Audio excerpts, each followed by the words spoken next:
విశాఖపట్నం నగర పరిధిలో Newport police station లిమిట్స్లో గత 6 రోజులుగా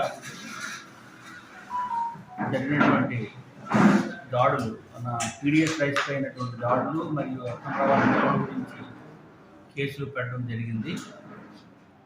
సుమారు 4 కేసులు పెట్టడం జరిగింది.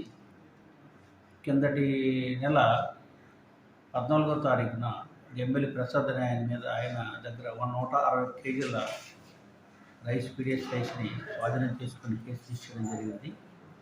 అదే రోజున సాయంత్రం పెద్దిన కొండలరావు అనే వ్యక్తి దగ్గర నుంచి 263 కేజీల పీడిఎస్ రైస్ని అక్రమంగా నిల్వ ఉంటే తీసుకొని కేసు తీసుకోవడం జరిగింది.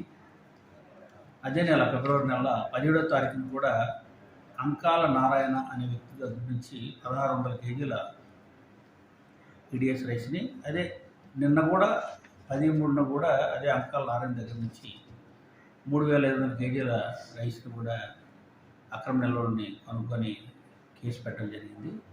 టోటల్గా ఒక్క న్యూపోర్ట్ పోలీస్ స్టేషన్లోనే హార్బర్ సబ్ డివిజన్లో గత 1 మంత్లో 4 కేసులు పెట్టడం జరిగింది. 3 అరెస్ట్ చేయడం జరిగింది.